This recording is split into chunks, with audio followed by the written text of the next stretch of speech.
All right, so this is the entrance to the vegetable garden, and you'll see I've got some yarrow. I've got the beds. I try to do cold veggies in the beds mixed with flowers, mixed with interesting things. I got the start of my dahlia addiction with one dahlia here. There's some dahlias kind of mixed in with mostly perennials. Like when I'm on the ground, I really want to focus on perennials. I did these Millennium Onion allium bulbs. And then I have rhubarb, horseradish, and then this is fall garlic. And you can see I almost need to get these scapes out of here. They're, I would say, like, I don't know. I like to kind of pull them all at the same time. And then I've got some, I can't remember the name of this. It's like a rose. It's a flower I put on the corner. I put a bunch of flowers on the edges, and then I also have a bunch of calendula. I actually saved a bunch of calendula, a little bit of straw flower, and I've got an artichoke last year. And then I cut a bunch of chive. Probably my biggest chive bulb is inside of there, which is how I get to ferment my chive flowers. I love chives. Chives are like one of the greatest herbs. They really are. They're so easy. If you're gonna grow one thing in your garden that you just wanna get every year that you're gonna eat the heck out of and use all the time, that's it. I think this is Lysianthus, the flower I was trying to remember. I got some chaos chamomile over here. I was trying to do like an onion kind of vibe, like the allium vibe here with the bulb. I can't remember. This is like a lot of times if I have perennials that are good for this hardiness zone, but they're not native, they'll end up here. I don't like to put those plants in the pollinator garden because I really like to focus the pollinator garden on native plants because I'm really trying to feed native pollinators and beneficial insects. I got a beautiful dahlia here. I think this is Cafe au lait, but I can't 100% remember all the names. And then calendula, some awesome foam flower, really cool native plant. And of course, I put the mint in a container because I can get away. I believe this is a chocolate mint, and I believe that's a spearmint. That's just a really cool flower. I can't remember what it's called off the top of my head. Got some cosmos in there on the corner. Some thyme flowers, the ageratum, which is that magic ageratum you see everywhere. A chive blossom, and I use these are for rabbits. I've already been scared by a bunch of rabbits in this garden, and you'll see that I put these so that rabbits don't eat the early kind of young plants when I put them in. Once they kind of get up on the cage, then I'll take the cage off. This is dill, some chaos dill. I got some feverfew in here. And then this is a bulb I planted. This is some cone flower in its second year. That's really cool. So kind of a mix of things. And then here's where I kind of started the beds, and I have the trellis. Got some black-eyed Susan vines, and I got some cauliflower. And if you actually take a look at some really yellow cauliflower, it's really cool. It's just starting to flower right now. Nasturtium on the corners. Everybody loves nasturtium. Great trap plant for a lot of, a lot of gardeners love it. And also, like, it tastes like pepper. It's got a pepper vibe. And also the flowers. The flowers are edible, as are the leaves. So it's just a really cool plant. You'll see I've got some cool kind of firecracker plants, the peppers, so a couple peppers. I kind of, the raised bed's really about flower and fruiting stuff. And then in the middle are cucumbers. So I have a cucumber on each side. And then also this is loofah. And last year this was just hanging with loofahs, which was really cool. And then this is amaranth. I love amaranth. It's one of my favorite plants. You'll see when we see the three sisters, I gotta pull out grass when I see it. I just gotta pull it. That's just what we do, right? Just pulling out the stuff. You'll see this amaranth. I love that he's coming back. He was not doing that great. And then you'll see this black-eyed Susan vine wants to go. Someone pull that. I love these petunias. And then, we've got similar things going on. To my left, I have two raised beds. Oh, and the thing I wanted to point out on these raised beds that's really cool. So this is a compost basket. And it's called Africa Keyhole farming. It's a very old style of farming with the idea that you compost in the middle of the bed. This company Vita makes these beds. And the other one I'm about to show you has a different vibe. But basically it's a compost cage. So I'm gonna put compost in here. So you'll notice I chop and drop. So when I pick plants, no matter pretty much what it is, unless it's a weed that I don't want in the garden, I'm gonna just, you know, pull it and chop it and let it go to become nutrients for whatever's growing next. And, you know, just keep, you know, the biological life going. But I love the idea of these, and I've really seen them, is you don't have to water as frequently, because what happens is it composts down, it retains water really well, and the plants all try to get their roots to where the bottom of the basket. And so you're really, it trains them really well and keeps mycorrhizal networks really well. So that's the idea of the raised bed, besides not having bunnies eat everything. And so you'll see this raised bed is kind of similar. This is my pepper raised bed, and I'm stepping into this. I love dill. Dill's like so great. I just let it grow. Also, this borage is chaos. There's a lot of chaos in the meadows. This amaranth was a chaos. It is next to this pepper.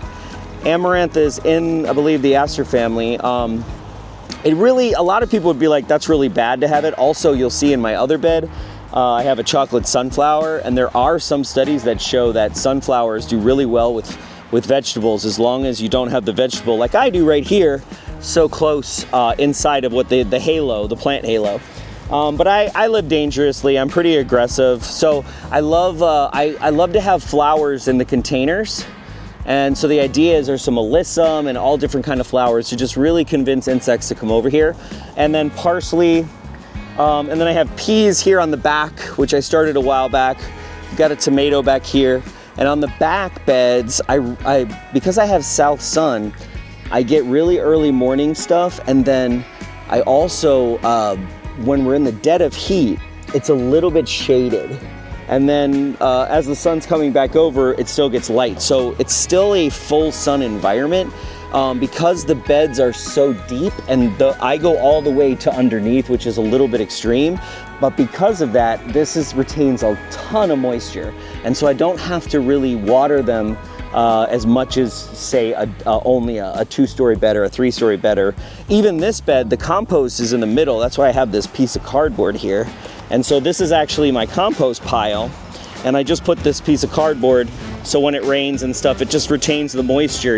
I don't have to. This dill is literally growing in this compost. It's hilarious. So these are mostly pepper plants. This is an awesome plant called Angelica. It's an herb. Amazing. Pollinators love the flowers on that. Behind it is a valerian. Both of those are perennials in that raised bed. They're the kind of plants, Angelica especially, wherever you plant it, it's kind of like comfrey. It's here to stay, which a lot of people say that that's crazy to them. Like, why would you want to have a plant that's just going to live there forever? But some plants like comfrey and borage and dill, they deserve to be here. Like, they're pretty awesome plants. And then I just want to show you, last year I did this. This was a compost bed, and here's kind of the first failure of the season. Well, I have one success. Here's a cucumber. So this year, instead of tomatoes in this was a mushroom bed. I'm doing cucumbers. This cucumber is doing really great. I'm trying to get him to. I had the bottom. I need to redo the bottom line this weekend. But basically, I'm just gonna try. I've been trying to train him on these two. But what he really needs is he needs another support. But I had a bunch of cucumbers die. You'll also see I got to pull some weeds here. This guy has, oh my goodness, look at how small. This guy has a cucumber on there, which I definitely need to pull off. And that's, again, like a testament to there's so many plants, and I thought this was doing not very well, so I hadn't been checking it. I'm gonna pull that guy out. That's compost. Hi, there you go. That's the great thing about the compost. My cameraman is like mad at me because I didn't give him that cucumber. So then I got some flowers in here. And then this bed, you'll see, I talked about it. I've got some sunflowers in here. That's a chocolate sunflower. But mostly these two beds are peppers and peppers and peppers. Sweet peppers, hot peppers, lemon drop peppers, all kinds of peppers. You'll see over here, I have some fruit on this poblano. And I've got poblanos kind of going right now. And then this is a jalapeno. I believe this is a lemon jalapeno. And you'll see I do need to do some weeding in here. I use straw primarily as my mulch. So dried straw, you know, preferably that says, you know, herbicide free. And then I'll take you over here to what I call kind of flower island. So we've got flowers. My guilty pleasure, I have a grandiflora rose right here. It's so beautiful. It's incredible. And then this rose, not sure what it's called, but I saved it. I got it. You know, sometimes you gotta save a plant that you know nothing about, but this is a really beautiful rose. Some dark penstemon, and then we start the dahlias again. So I've got a ton of dahlias on this corner, some natives. So I've got some yellow hyssop and some interesting native plants kind of over here. And then back here, I kind of allow for chaos. And in these beds is all tomatoes. So all different kinds of tomatoes. There's about 12 tomato plants here in 3 beds. And so the idea is the flowers and all the stuff are really gonna try to, again, encourage pollinators to come over here, pollinate some vegetables while they're at it. It's got some good, can't speak, got some gazanias. This right here, that's why I grow dahlias. Like, look at that thing. You can see that thing from like the window. See that thing from space. And then here, it's more of like an herb garden. I've got some Swiss chard. I have some more cauliflower. This is some arugula, and again, because I put it back here, I love. These are some Gerbera daisies. I put a zinnia back here just to see if it would go, and then some chaos calendula. This is some peppers, some more peppers. But the thing I wanted to say about this arugula, and I have some onions, is it hasn't bolted yet. And I think for this heat, it might bolt this weekend. We're getting 90 degrees this weekend. But here I am in the middle of June, and it's really still very, very good. And I think a lot of it is because the way the south sun is earlier, like I was talking about, a lot of these beds, I can get away with lettuces. I can get away with, you know, things that normally, you know, in June or the middle of June or middle of July in summer, you're not growing. And then my grandfather made this bench for us when we bought the house. I love it. And I love to just kind of sit here. And the idea is chill. That's the idea. And look at the flowers. So there's also one thing I want to show you. So besides this beautiful white yarrow that's right here and just my front beds, I got some cool things. So this is a perennial called sea kale. And what's kind of cool about this is its 3rd year here. So back in the day before they found America, this was like all the rage in British and European restaurants. This was like it's pretty cool. They used to eat the seed pods, they eat the leaves.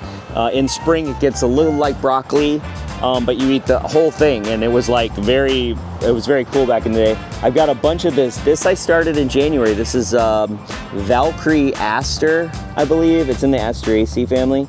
Really cool plant. I've been really excited about the yellow and just the way it looks and it flowering. And then these are, so this is little blue stem. I have tons of little blue stem, which supports I think 4 or 5 different Lepidoptera species, butterfly species. Gotta have a dahlia because, you know, whatever. This is the white birch. This white birch went in once I laid that other bed. He's kind of by himself and he gets a lot of wind, but he's doing really well. So, you know, I've got the roots. I need to pull these, but I do have the roots exposed, and I have some cedar bark, as from western bark, as you will. And then one important feature I do like to point out is we have a little bird bath here, and then we have a little feeder for birds. On the other side, we have a bigger feeder for bigger birds and a bigger bird bath. But having a water source for animals is really, if you really want insects and birds and animals to be there, you gotta give them water. Water is actually somewhat more important than plants and seeds. This is a chaos sunflower that I allowed to go, so we'll see what happens there. The ageratum is in here everywhere. I've got some rudbeckia, and then I did these, that's a yellow hyssop that's 2nd year in a bed. So there's certain plants that they do perennial in beds. This is yellow, white, and yellow strawflower that I started from seed, and I love strawflower. It's incredible. It'll go really high. And what I find is the sunflowers here, you'll see these chaos sunflowers, and in here, these are chaos radishes and radish carrots and all kinds of just like whatever I had left, I threw on the ground because I didn't have a spot for it. And so It looks like weeds, I know, but this is all food right in here. It's really kind of cool, and the flowers, they love it. And as these come up, the birds kind of get a little bit more of a hiding path, and they can kind of do their thing. I gotta fill this up for them, but you know, on the front beds, even on what this is my pollinator garden, you'll see I have flowers and herbs, like this herb actually. This is similar to the sea kale. This is Turkish rocket. It's another perennial, looks like, has very weed-like look, and you can eat the roots, you can eat the flowers, you can eat a lot of things. This is white chive. This is a squash. This is a Jack B. Little pumpkin. I don't know that I have, there's not one there. The other side there is one. And then this is a beautiful basil. Just love some thyme flowers. And you know, we're really trying to crowd like as much as I can. Like I have an open space here, but you'll see I've got something there. I bet that's a milkweed. So you gotta have, when you see space, I'm gonna put something there. I'm gonna succession sow something there. I just recently probably pulled radishes here, or pulled some kind of early vegetable. I'm gonna put something else there. But check us out for part 2. We're gonna walk through the pollinator garden next.